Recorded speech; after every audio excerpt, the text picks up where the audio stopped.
My name is Jessica Pace. My oldest daughter, Rylee, has schizencephaly, septo-optic dysplasia, optic nerve hypoplasia, and Lennox-Gastaut syndrome. So the Lennox-Gastaut is a form of epilepsy. It's really rare, and it resulted because of the schizencephaly. She's missing the entire right side of her brain, plus a little bit of the left, maybe 60% total.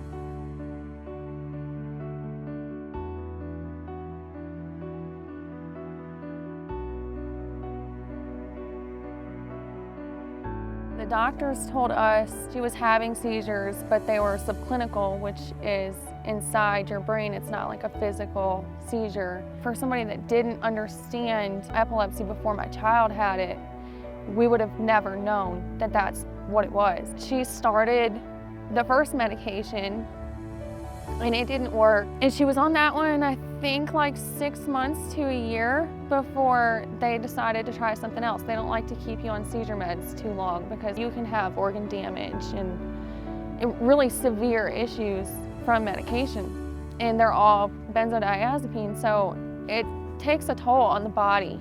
We could be sitting here and I could be loving on her and she would just violently like flop out of my arms. And I mean, you give her rescue meds and it would take another 5 to 10 minutes just to stop the seizure.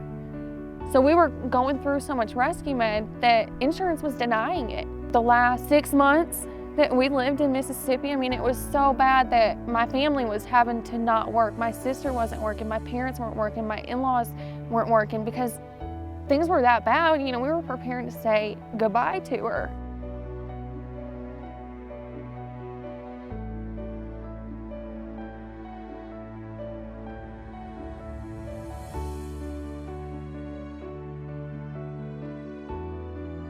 And I mean, in our mind, we're like, okay, well, they're not gonna prescribe any more meds, you know, and they're telling us to go home and let her pass away. What if we didn't try it?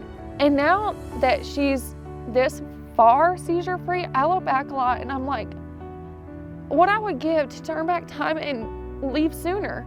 After looking into the cannabis stuff, I mean, we knew we had to move or we were gonna bury our child. We had to come to Colorado where they had legal access to cannabis for children Rylee's age with seizure disorders, where we can choose how to dose and how to treat her with the cannabis.